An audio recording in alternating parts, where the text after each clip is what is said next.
Self-Publishing Workshop. Angela, Leslie, you're on. Thank you so much, Gwen. Great, great introduction.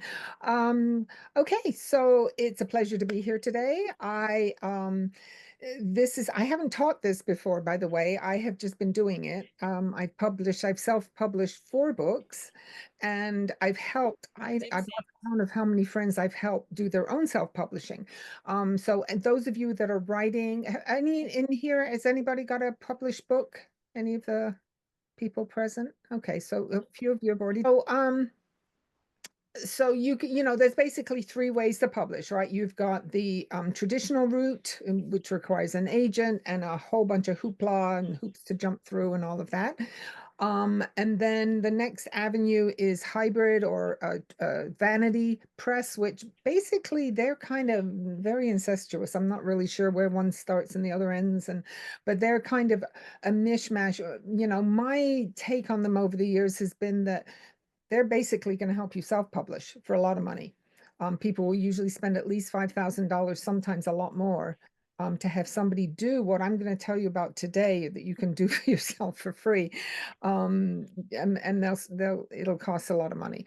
Not to say that there's no value there. They often provide editing services, and they do the book cover for you and all of that, which, we're going to talk about that today. But still, I feel like this is the best value if you are willing to just go for it and have a little learning curve. My first book I self-published, it was kind of funny. It was one of those ignorance is bliss things. I just went, oh, this is kind of easy. I just went in and did everything.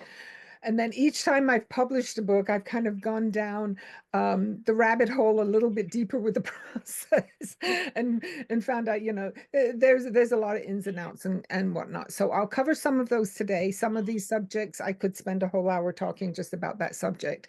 So hopefully I can cover them all in as much detail as you need. I have a handout because what I did after my first time I published, I thought, boy, when I go publish another book, is going to be a year or two from now, and I'm going to have to reinvent the damn wheel. So I made a lot of notes for myself.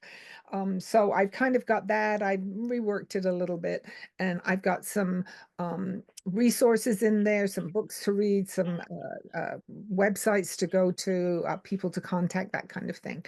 So there's a lot of goodies in there. And my email is angelaleslie@gmail.com. And if you just write to me, then I'll send you all this stuff. Okay, so let's first of all look at to do self-publishing through. So KDP is Amazon, basically. KDP.com is Amazon. And did this even? Oh, yes, it does. Okay. Um, and then Ingram Spark is what they call going wide. So what that means is if you go in through KDP, you will be publishing your book on Amazon.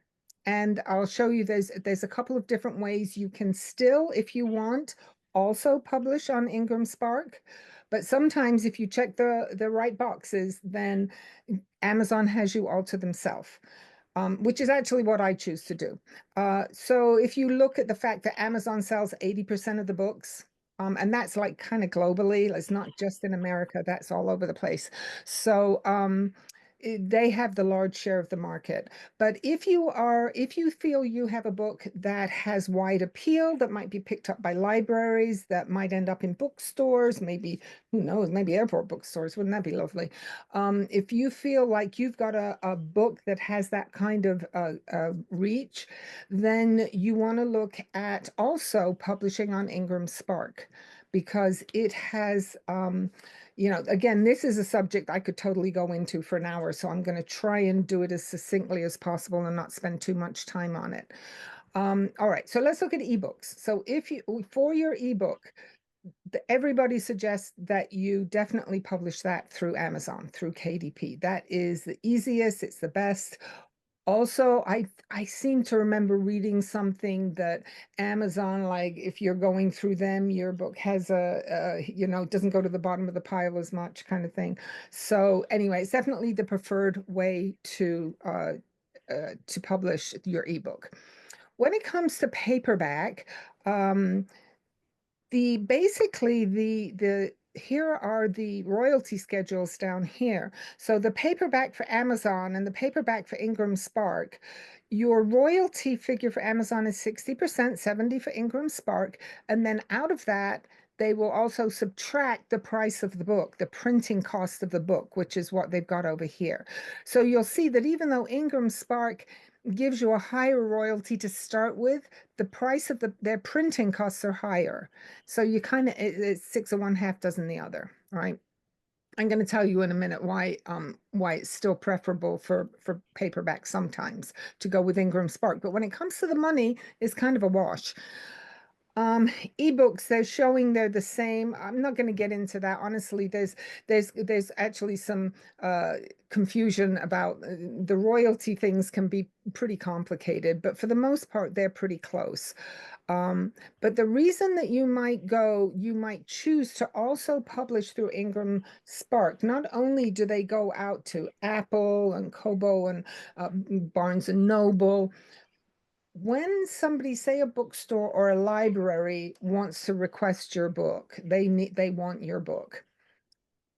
Most of them are not going to go to Amazon purely from a competition state. Everybody, all those people kind of hate Amazon because it's their biggest competitors. Joy at Kona Stories is like a bad word. You do not say that word in Kona Stories. So Ingram Spark, on the other hand, they go to them if they want your book. And also Ingram Spark is proactive and it will send out like newsletters that sends out things, catalogs on a regular basis to bookstores and libraries to say, hey, these are some new releases you might be interested in. So they're very proactive about it. Whereas Amazon is just if you tick the box that says expanded distribution, then they will now a bookstore or library can come to Amazon and say, hey, do you have this book? I want to order it. And they will order it for them, right? Now, with that, you only get a 40% royalty. And that is now they're also going to take the book charges, the cost of the print. So you're not going to make much money on it. But the thing is, and I have sold a few things through expanded distribution. I've never known who they've gone to or who's ordered them. Is probably somebody going in and requesting it somewhere. Um, but it doesn't happen very often. But Ingram Spark, I published under that once for a friend. I helped a friend do it. And she was publishing for her husband who passed away, and he had actually written a series of 3 books that had been taken up by Hay House. I want to say like Penguin or something. So they were traditionally published, very popular books. So she had found a half a manuscript on his computer when he passed away. And so she wanted to, and it was the last one. So she wanted to publish that. And she felt there was a far enough reach for that because the other books had been traditionally published. So it was recommended to her that she do it on Ingram Spark. And I'm like, okay, well, I'm up for the challenge. And so I walked through the process with her, and it was a little different than KDP, but not that much different. So what happens with Ingram Spark, what that is considered when somebody from the outside, like a bookstore or a library, wants your book, it's called global distribution. And for that, they will give you the 47% royalty minus the printing costs. But the thing is with them, they ask you to check a box. Are you willing to pay for returns of this for unsold books? And if you don't check the box, then you don't have to pay for them. But a lot of bookstores won't take them in that case because they want to be kind of guaranteed, hey, if we don't sell these 50 books we just ordered, we want to be able to return them. And if you have the physical book returned, you have to pay for shipping. It's not a good, you end up losing money on it. So that's Ingram Spark. And again, I just went really quickly over a pretty deep rabbit hole. So if you're really interested in more, you can Google it. I got it's all over the place, or I could go over it later with you. All right. So the other thing to consider with when you're publishing is Kindle Unlimited. So for those of you that aren't familiar with that, that is a service that Amazon provides for $11.99 a month if you sign up for it. You are able to read as many books as you want that month in the Kindle Unlimited library. So in other words, all the authors that sign their books up to be in the Kindle Unlimited library, you can read one of their books for free. And what's in it for the authors is you get paid a royalty for each page read. Well, I get too excited about that. It's less than half a cent per page. I make about $1 per book on the, on the complete read throughs that people do. But I will say that um, that's probably half or a third of all of my sales is through that. So Kindle Unlimited is not a bad idea when you're signing up your ebook. However, once you have done that, once you have signed up for Kindle Unlimited, they now own it. No, they don't own it, but you can't sell your ebook anywhere else. And it also means you can't even give it away. Like you can't give it away on BookFunnel. You can't give it away. You can't sell it on your website. Like my website has an Amazon link to take a person to the Amazon page to buy it. So if you want to do a promotion and give things away for free, you can't do that. You can't give them away for free. And what you want to be careful with Amazon, you want to play by the rules, because if they catch you not playing by the rules, they will take down your entire account. All of you, like for me, I would lose all 4 of my books. They'd all come off. I'd lose the reviews. I'd lose everything. So, so you want to play by the rules. So if you'd go for Kindle Unlimited, it's a good idea. But if you do, you cannot now go and put your ebook on Apple or on Barnes and Noble or any of those. But if you don't check Kindle Unlimited, you could. You can actually digital to drive something to digital is another one. There's like about half a dozen other ebook companies that you can publish individually with each one if you don't do the Kindle Unlimited. And then also this goes for the paperback. If you sign up for their expanded distribution, you can now no longer go to Ingram Spark and sign up your, publish your paperback through them. So these are just things you want to be aware of when you're going through and checking the boxes like, oh, what does that mean? That sounds good.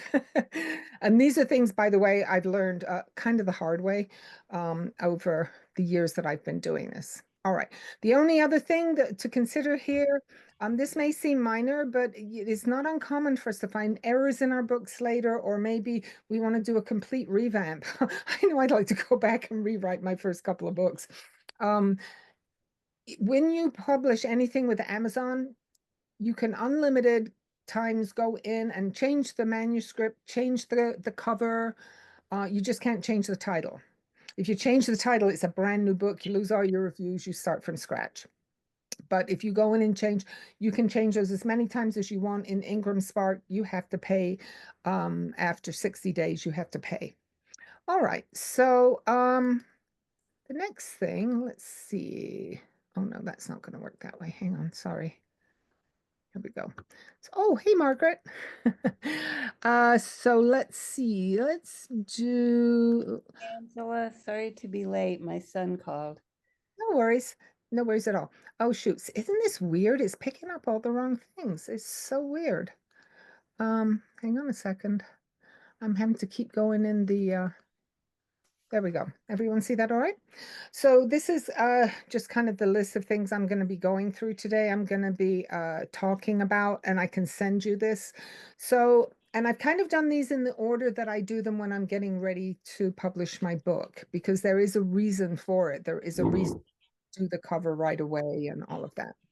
So copyright is the next thing. Copyright, your protection begins the moment you start writing your book. But registering it creates a public record. So in other words, if you have material in your book that you feel like somebody might steal or take from you or whatever, you might want to copyright your book, because that will give you proof that this is yours and as of this date. I copyrighted my first one because I didn't know better. I thought you had to. And then I found out, oh, I didn't have to do that. And anyway, so you can copyright it if you want, but basically you don't have to. And of course, once you publish your book, that's a record of you and your writing as of that date of publication. So it's basically there. ISBNs.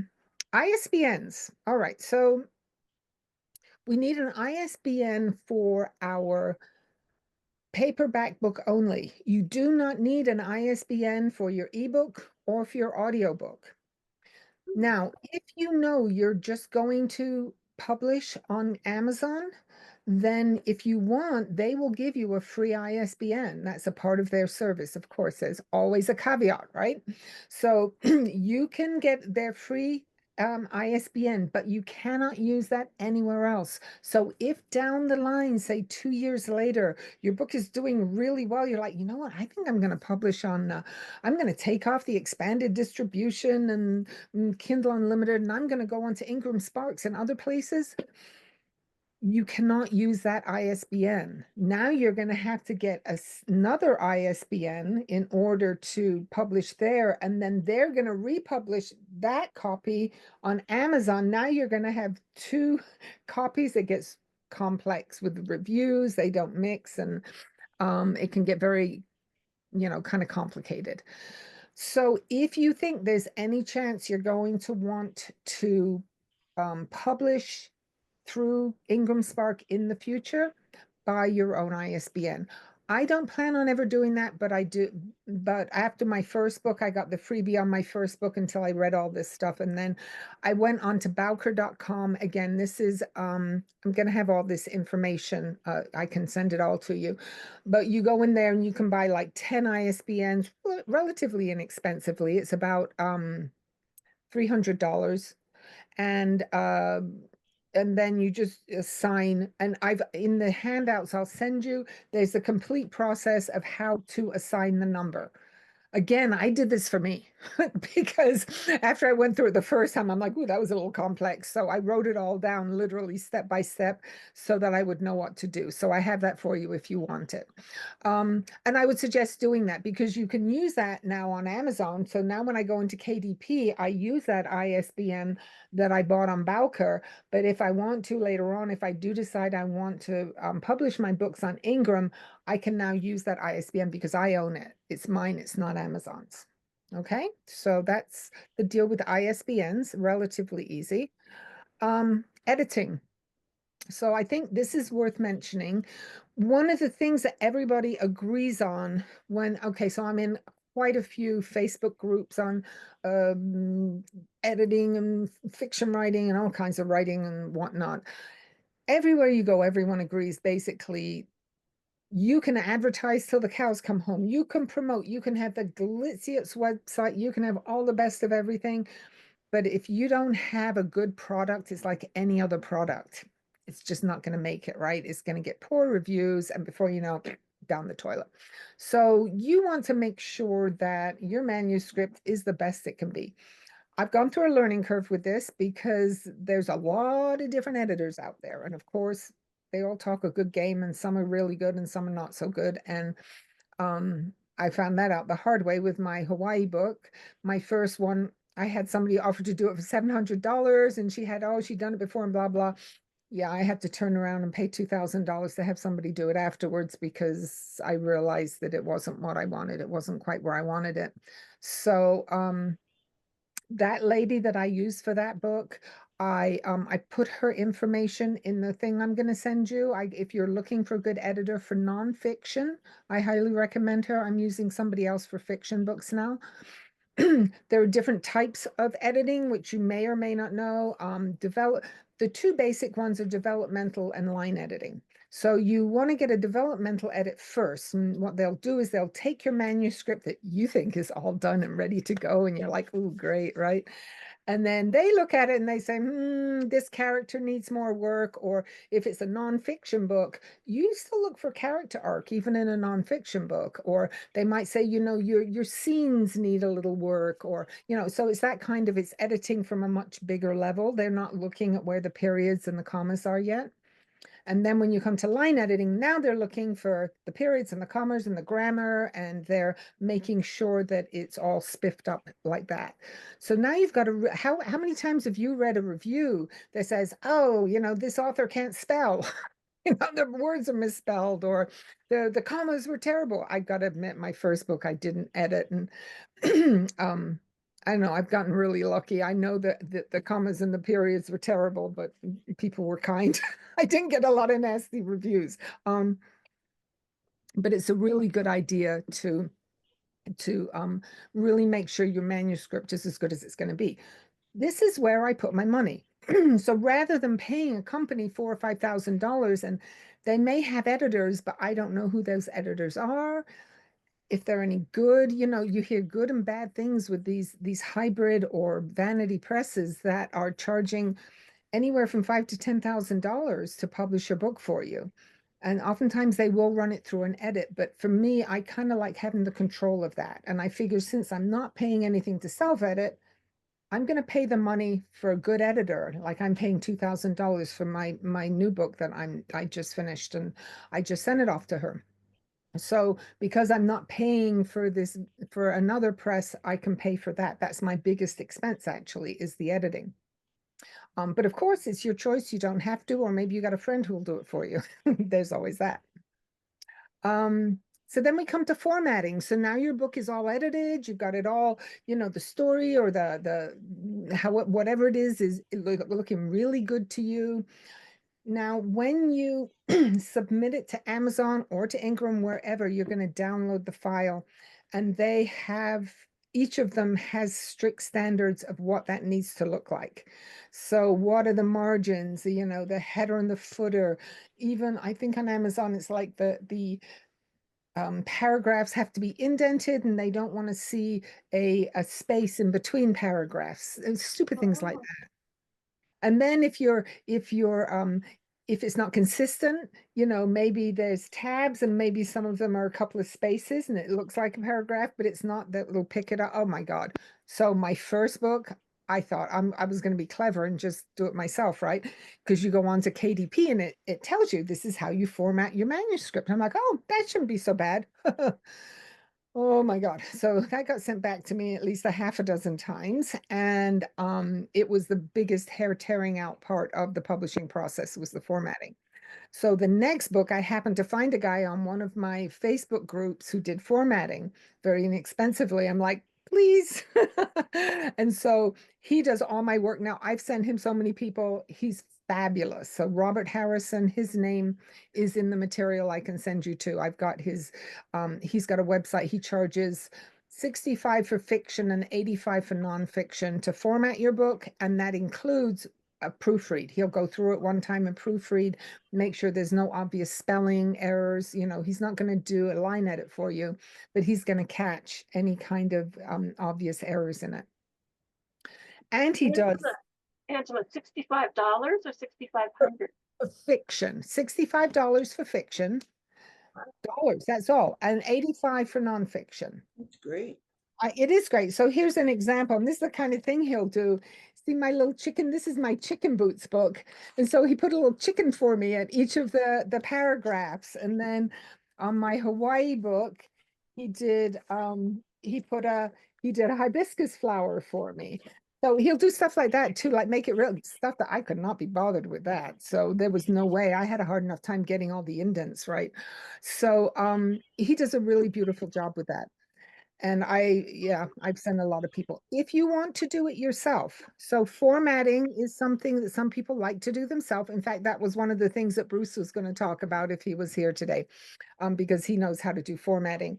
But what I know of it is that there are two main programs that people use: Vellum for Mac and Atticus for PC. And these are programs, they're about $200 each. You can input your manuscript and then whatever. Of course, then you got that learning curve. Whatever. I'm so happy to have Robert to do it for me. But you can these are definitely things that you could do if you wanted to. All right. So now the manuscript is formatted, and we're still not quite ready to do the book cover yet, because it turns out when you do the book cover, you got to have all this stuff ready to go. I found that out the hard way. All right. So your blurb, your back of the book. So your blurb goes on the back of your book, and also your description for Amazon of the book. Now, some people, it'll be different. Mine, I'm lazy. I just make them the same, but they can be different. The back of the book can be one thing, but the one that's on Amazon, you want that one to be good. So I can highly recommend a book called Book Blurbs Unleashed by Robert Ryan. I just read this recently. It was mind-blowing to me. It was short, And it just totally made sense. And it was really about the psychological, the way people buy books, the psychology behind it. It's fascinating because I'm like, that's totally what I do. And one of the things that was mind blowing for me was that, you know, the main purpose of a blurb. So I think most people think that when you're writing a blurb, when you're writing, what you're trying to do is write a short synopsis of the story. And that's not what you're doing. The purpose of a blurb is you use elements of the story as an enticement to purchase the book. So the whole purpose of the blurb is to get the reader to go, oh, that sounds good. I want to read that book, right? And sometimes the synopsis doesn't do that. So the two main elements of a really good blurb are a hook and a cliffhanger. So what you're trying to do in just like 150 to 200 words is kind of the optimum sort of length of a blurb, is you're trying to write like a little mini, you know, synopsis with a hook to begin with and a cliffhanger at the end that's like, oh, wonder what happens next. Oh, I want to get this book. This sounds really good, right?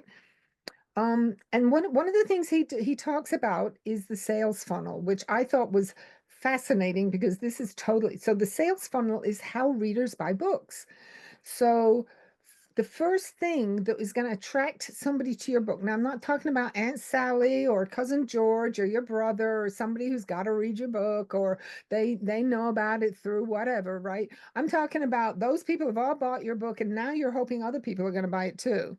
So your book's on Amazon and someone's scrolling through. So the cover is the first thing. If they do not like your cover, they keep right on scrolling. So so your cover needs to, we're going to get to the cover in a minute, but the cover is very important. You want a professional cover because if it looks homemade and homespun, that might be all cute and nice for Uncle George and whatever, but it ain't gonna hack it with readers that have got high standards and about 5 million books to choose from. All right, so they click on the cover, great. So they open up the page for the book. Now they look over at the blurb. Now, oftentimes the blurb is like after the first paragraph, it says read more. It's kind of like the fold in a newspaper, right? Above the fold and below the fold. And so you have to, in that first paragraph, which is above the read more, you have to hook the reader. You have to hook that person so that they want to click on read more because Amazon has discovered that the vast majority of people that do not click on read more do not buy the book. So generally speaking, people read more, they read the whole blurb. Now they go, that sounds interesting because it's going to end on a little cliffhanger, right? So now they go down and they read reviews and they'll only read like 2 or 3. So it's too bad we can't cherry pick the ones that come up first, but whatever. So they'll read a couple of the blurbs or the reviews. If they like that, then they go up and read a sample. Now, the read a sample, you notice, is the only thing that has the call to action. So at the end of the read a sample is click here to buy it. This is, you know, click here to one click or whatever. You don't see a call to action at the bottom of a blurb because generally speaking, people aren't ready to buy it yet. So I was so funny. I read this. I'm like, oh my God, that is totally what I do when I buy a book. So with that in mind, you want your blurb to be really good. So his book will really help you with the step by step. I mean, it totally blew my mind and changed how I looked at blurb writing and threw me for a loop for a couple of days with my last book and how to write the blurb. All right, so now we go in and we write our blurb.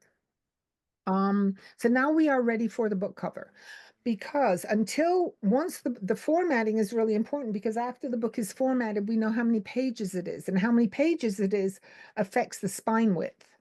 And when we get to the end, once we're working with a designer to design our book cover at the very end, they're going to want to know how many pages it is because that's going to be all about the dimensions for the cover.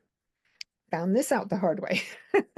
All right. So if you're a really creative person and you like to do your own thing, or maybe you've even got your own picture, you got a lot of the elements for your book and you want to do it yourself.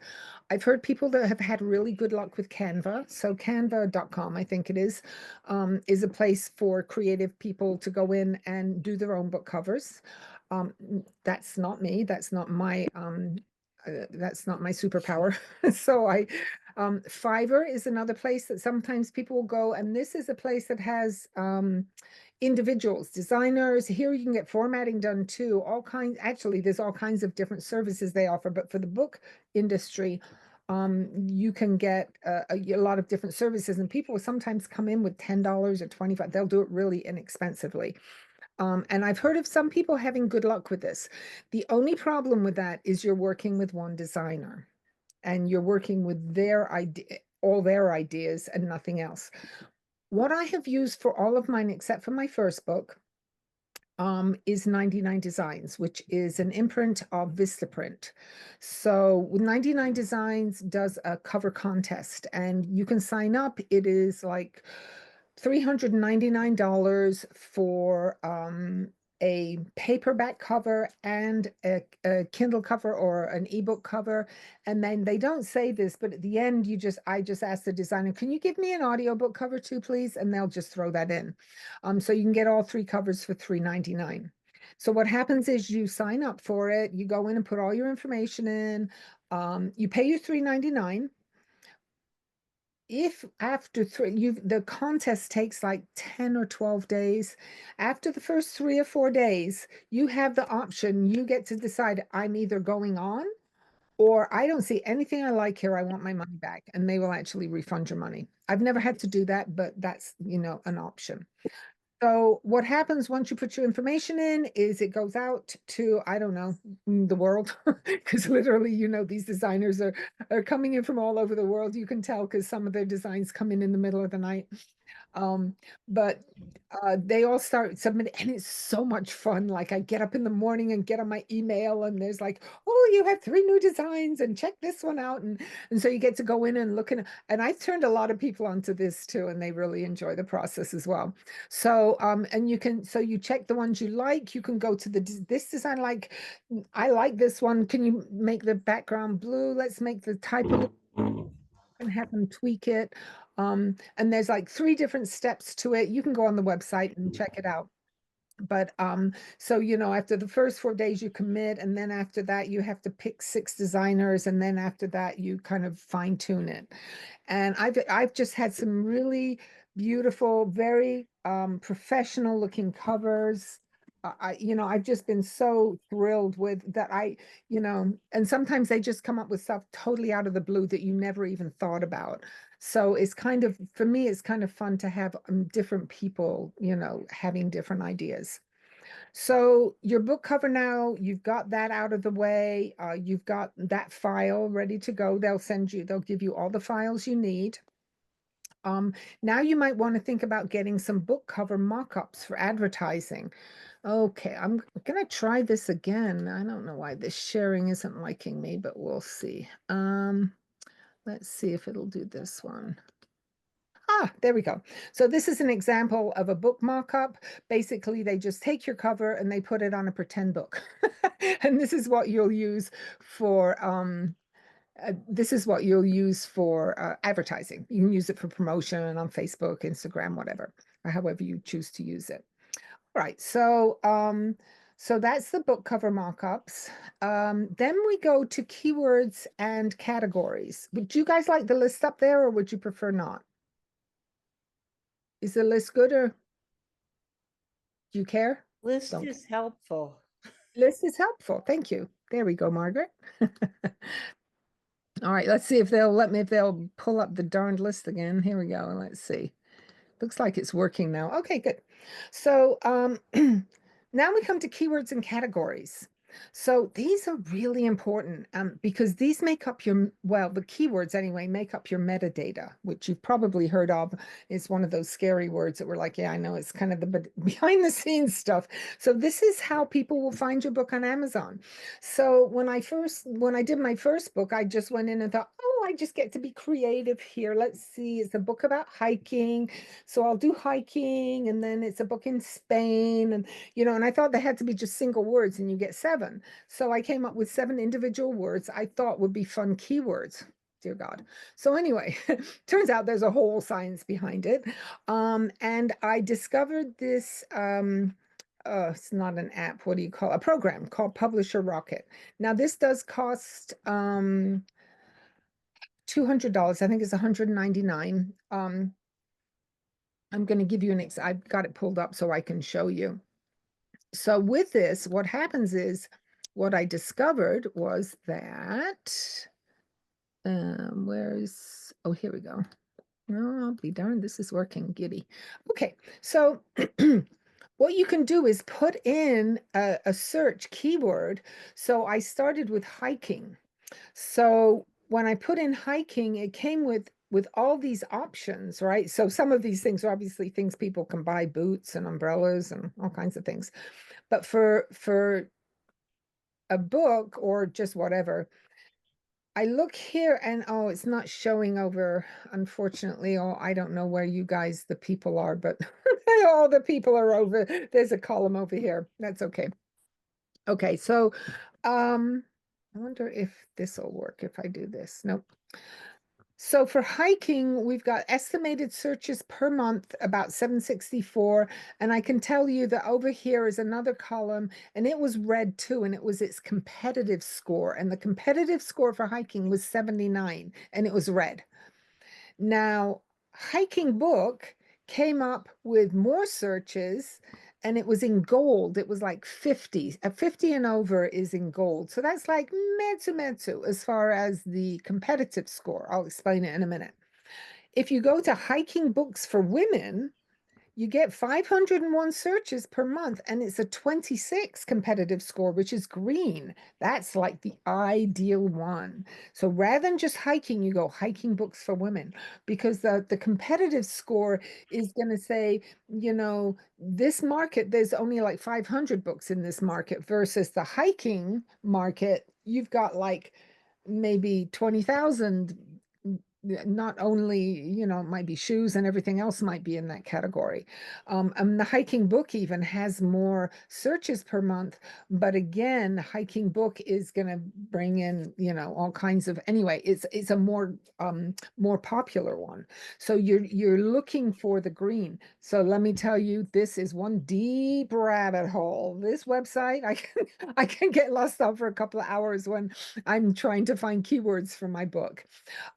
But it's really a fun one, and it's a great way to do it. Otherwise, you can just play around yourself on Amazon, and you can type in keywords and you can see what comes up, see the you know, what different words bring different books, and kind of get an idea for it.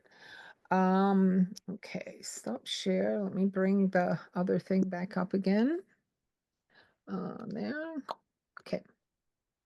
So you're going to have 7 keywords. So you go through and like I say, I have a piece of paper handy and I kind of do it old school and write things down and try not to get too lost on that one. And then the categories are, that's a whole nother thing. So those you can also, the categories are another thing that you can find on Publisher Rocket if you have that. Again, it's about a $200 program though. So if you're nice to me, I might do it for you. I might help you with it. The categories, there's you kind of, yeah, there's a way to go in. You go in on Amazon and do it. It's not hard. Again, they'll walk you through it. But there's kind of little, this is one of those subjects we could spend time on. That's why I'm kind of hesitating here, because my mind's like, nope, too much, nope, too much. This is kind of a big subject. But you want to pick the good categories, because then when you show up in the top 50 of any category, that means if somebody pulls that page up, you're on the first page. So that's really good. Which brings up, when you advertise or when you publish on Amazon, on KDP, you have this beautiful month grace period. They say that there's like, for the first month when you publish, you move up in the search engines, in their algorithms, however that all works. That's like a big witchy project too. But you're, for the first month, you get a lot of grace. So more people are going to see your book and have the opportunity to buy it. So you want to keep that in mind when you're publishing it. Try not to publish until you're absolutely ready, until all your ducks are in order, you know that everything's formatted right. You know what I mean? Try not to waste 2 weeks because you screwed something up, and then you know. Anyway, So just kind of keep that in mind. And then you get your #1 release and you can take a picture of it and post it on Facebook. And I run out of ideas for promoting, but that's kind of one you can do. Pricing your book. All right, so this is kind of interesting. Where did my thing go?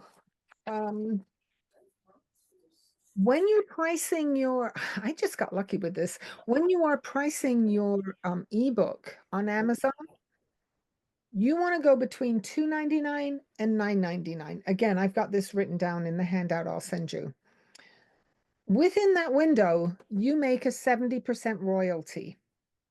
If you go less than $2.99 or higher than $9.99, this is for ebooks only, you only get 35%. Random. I have no idea why, but that's the way it is. Right? And you know what? It's obscure. I just found this today. I've been working on this class all day. And when I found that, I'm like, whoa. So personally, my theory on pricing books is I want people to read my books. I don't want them to just sit there after all the work I put into them. I want to give them their best chance, having their best day, right? So I feel like pricing your book at $18.99, a lot of people are just going to go, oh, I can't afford that. They're not going to care how good your blurb is or how good your reviews are, right? I price my paperbacks at $9.99. And then I price my ebooks at $3.99. And my little chicken book is a small book, so that one is at $2.99. But my regular size book's at $3.99. And on that, with paperbacks at $9.99 and ebooks at $3.99 or $2.99, every single one of my books, when I sell one, makes $2 and something, 2.30, 2.40, 2.18. Sometimes they sell all over the world, literally. And so sometimes it depends on the market they're in. They may make more money in Canada and less money in Mexico or something. I don't know. But it's right around $2, a little over $2 for every book, after they've taken their commissions and their printing and whatever they take out of it. And by keeping, like, when the last time I was in Kona Stories doing a book talk, and Joy asked me, so how much is your book? And $9.99, and she kind of scowled a little bit. I go, Joy, I want people to read my book. I price it low because I want it to sell. And she says, you know what? We've got another author that does that, and her books sell really well too. People buy them because they can afford it. So, and that brings up too, in the first month when you've got this grace period, this is when you're like on Facebook, woohoo, I just bought my book, I just published my book and I'm all excited. When you're kind of in that golden place, you want your books to be reasonably priced. In fact, I brought my last book, Camino Magic. This is my first fiction book. When I published this, I started it off as ebook as $2.99. So that I did that for about 2 months before I bumped it up to $3.99. So I came in a little bit lower to entice people to buy it because I wanted reviews, right? So you're hoping, oh my God, I didn't even put reviews on here because that is so frustrating. Everyone says they're going to write you a review and they don't. In fact, the people that you think are going to do it, your best friends, oh my God, my daughters, I don't think my daughters have ever written me a review. And I think they've read, anyway, whatever, family, right? Anyway, so you want to sell as many as you can in that golden period so you can get reviews, because then with more reviews, the books sell. It really helps them to sell. So obviously it's your choice how much you want. There's a whole thing. Again, we could do a whole little mini class on pricing, but I'm just going to leave it at that. And again, it's in the handout. There's more information.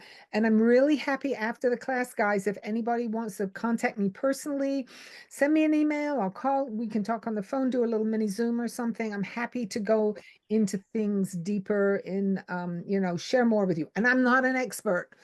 I'm just learning by the seat of my pants, but I have been kind of going down a few rabbit holes with this. Okay. Pricing.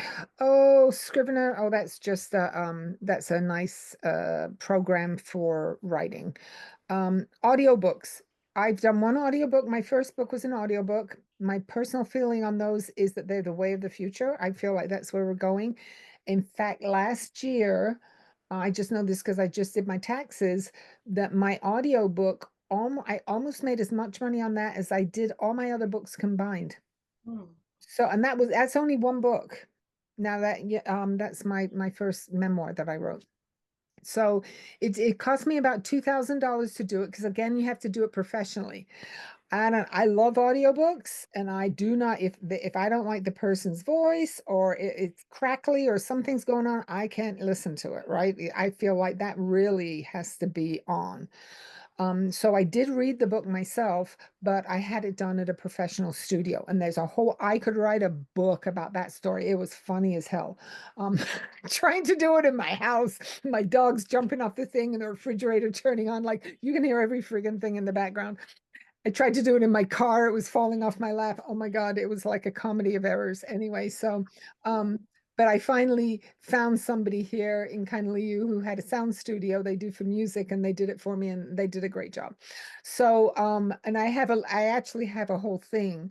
If you're interested on little tips for doing an audiobook, if you want to do an audiobook, things that I learned doing that. So I think audiobooks are fabulous. And they're, it's another avenue of income. And those I make over $5 every time I sell one of those. So those are definitely, you make more money selling, and I think they're more popular. They're getting more and more popular. Okay. As an author, you want to definitely consider having a website, maybe a blog, maybe a newsletter.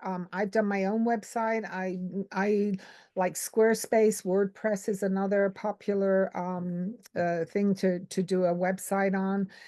I mean, I just play with it for a day, and after you get over your initial, I can't do this, this is stupid, it starts to make sense, and Squarespace is actually pretty intuitive. And I have my blog on there. Doing a blog is a really good idea. When I'm feeling really inspired, I do it every 2 weeks. When I'm not, I do it once a month. And when I'm really not, like right now, I'm like in that should place, I should do my blog. So then sometimes a couple of months might go by, but people really enjoy my blog, and and I find that I do have a little uptick in sales after I have my blog. And I purposely, when I do my blogs, there's nothing in there that says buy my books. I don't have do I have a link on the bottom? No, because they're already on my webpage reading the blog. So they're on my webpage. See, the blog is on my website. So all they have to do is go up to the top and they can click over to see my books if they want to.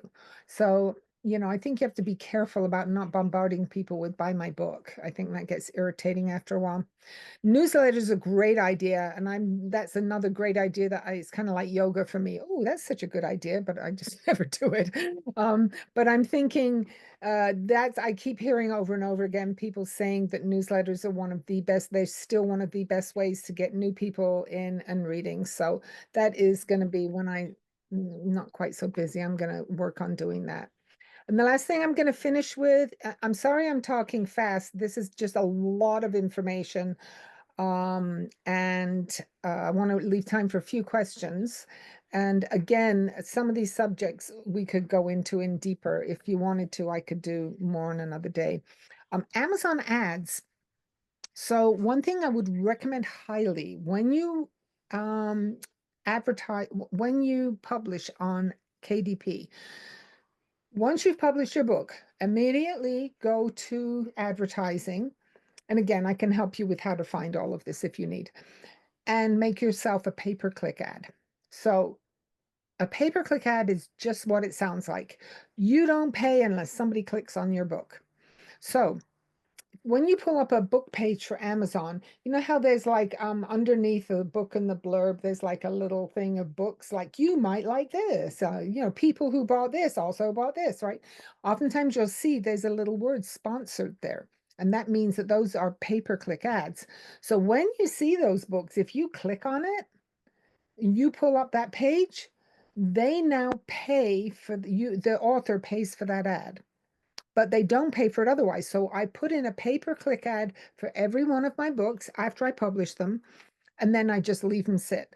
Now you get to set how much you pay per click, and you get to set a daily limit. So I set 25 cents per click.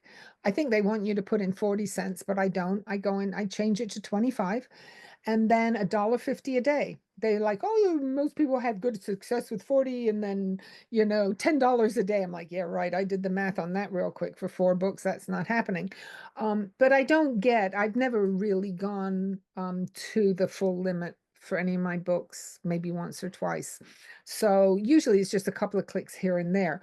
But what it's doing is it's bringing my book up for people to see that might not otherwise have seen it, right? It's in that little, I look at those books. I don't know about you guys, but when I'm on a book page, I'll often, especially if a cover gets my attention, right? Like, oh, that's an interesting cover, right? First thing of the sales funnel, that cover. So if people like the cover, they're going to click on it. Now I pay for it, but now that they've clicked on it, hopefully they're going to do the whole sales funnel and they may buy the book. And there's also a page, it's a little trickier to get to. I couldn't find it. But there's a page where you can go on the KDP and you can see your advertising dollars and how much you've spent and how many things, anyway, it's always worked out. I've always made more than I've spent. So, and enough more. And one trick I learned with that, I made a big mistake with that in the beginning. With my first book, a friend of mine told me about it. And so I signed up for, I'll just try this for a couple of months. And I did. And it was like, just a couple of people clicked on it. I'm just going to take it down.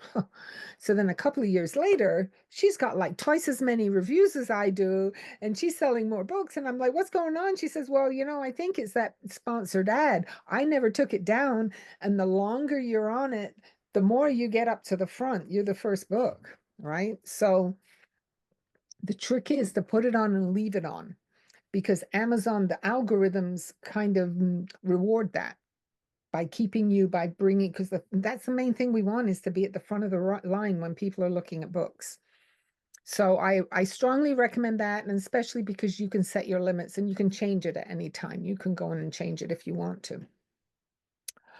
Oof, I feel like I've done a lot of talking. Any questions? Angela, can you Yes. hear me? It's Gwen. Now it's been an hour. Do you want to continue? Because I just want to acknowledge you and give thanks for what you are willing to share. And so if you want to continue, it's up to you. And so if you're asking questions, please be aware that she's really given a lot today. Okay. Oh, it's okay. I'm good. Is that okay? All right. Okay. I saved a half an hour for questions in case we have them. So go for it if Perfect. anyone has Okay. any. We'll continue. Okay. No? Questions. You could. Where do we start, right? But some of you guys have already published, so I know that some of you have already published, so maybe you know a lot of this stuff already, and maybe you know even more than I do about some of these. I'm sure you do. There's a lot to learn. And I just want to say too that I'm happy to help anybody further. Like when you're actually ready to publish your book and you got all your stuff and you don't know if you want somebody to hold your hand. I just did that for Lucy a couple of weeks ago. So I'm happy to help you with that. Nancy, did you have a question? Actually, yeah, she is right, but you are correct, but because that's what has happened with my second book, because I've done it through KDP. I bought my own ISBNs just like you did, and the second book pairs my some of the these are 2 poetry books that I've self-published, and the second one pairs some of the poems with my husband's photography. And I did not do what you had done in terms of reaching out to any outside sources, because my own background is in biomedical science. And I lived through an entire career of writing grants, and you do not have an editor. I mean, it's really on you to get it right. And so I just did mine by making a Word document. And then it took about 2 years to get it figured out. But and I published those 2 as paperbacks. But now I'm thinking about trying the ebook thing actually on one of them, the one that's already published. But doing the others with Word document, I lived by Word documents, but I don't know how to do an ebook. Doc, the formatting is slightly different. And it's a different, like when Robert does it for me, he sends me one file for the paperback and it's a .jpeg, I think, and then one file for the ebook, which might be a PNG, I don't know, whatever. But it's a slightly different file because they do format it. It is formatted differently for an ebook. So, and then two, you're going to make sure that you add that on your page. So you'll want to go to the existing KDP page for the paperback and make sure that you say you want to now add an ebook to it. If you do it as a whole new book, because you want them to marry, right? Oh, right. Them up. They want to show up on the same page. So there's just a few little tricks, but yeah, if you've got the manuscript, if you want, I'll be sending you this stuff. If you guys send me your email, for those of you that joined, there's a couple of you that are new. Send me an email, Angela Leslee, my name up there with the 2 E's on the end at gmail.com. And if you send me an email, I will send you a bunch of material, probably more than you want, but I'll send you some material with, my own notes of how to do things and my suggestions and tips. And like I said, these were really for me, but yeah, I prettied them up a little bit, but not too much. That's very helpful. I had seen something about making it using EPUB 3 or making EPUB, that's it. That's Yeah. what happened. EPUB, yeah. Yeah, because for me, it's critical to have non-reflowable text. Well, also what's going to happen with an ebook, you have to, there's like a glossary, not a glossary, what is it, with the chapter thing? And then so the person, when they pull up the ebook, they can click on chapter 2 and it'll take them to chapter 2. So he does all that stuff. I have no idea how to do that. I don't know how I did that with my first book. Like I said, it was a nightmare. I would never do it again. It is money well spent as far as I'm concerned. Right, but for poetry, it's really critical that Yeah, every page is like a photograph, because where the line breaks are is critical. And most of ebooks are set for reflowable text so that, people can change the font and stuff. But anyway, and thank you very much for all your tips. Oh, you're so welcome. And I hope I wasn't, I know I'm preaching to the choir here. A lot of you guys know a lot of this stuff already, but it never hurts, right? If you learn one thing, it's worth it. No, well, don't even get me started on promotion. I wish I had cracked that nut. That's a that's horrible. Oh my God. And so I have a friend who just published her first book. It's a memoir, and she has a lot of money. And she was talking about the publishing process. She spent $25,000 for what is it called? Like somebody who's doing she put this glitzy website, like things are moving across. And I mean, it's a beautiful website. But she did a website for her. Every time she makes a post for her for Instagram, it's $100. Like this woman saw her coming, I think. But anyway, like, promotion that's where I kind of draw the line.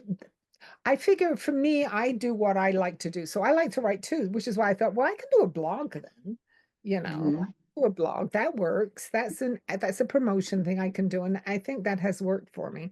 And newsletter would be the same thing. But my daughter's been trying to teach me Instagram for about 6 years, but hoping I wasn't talking too fast too. I knew I had a lot of material to get through, and there were I could have sidetracked a lot. I usually sidetrack when I teach, but I was being very careful to stay focused today.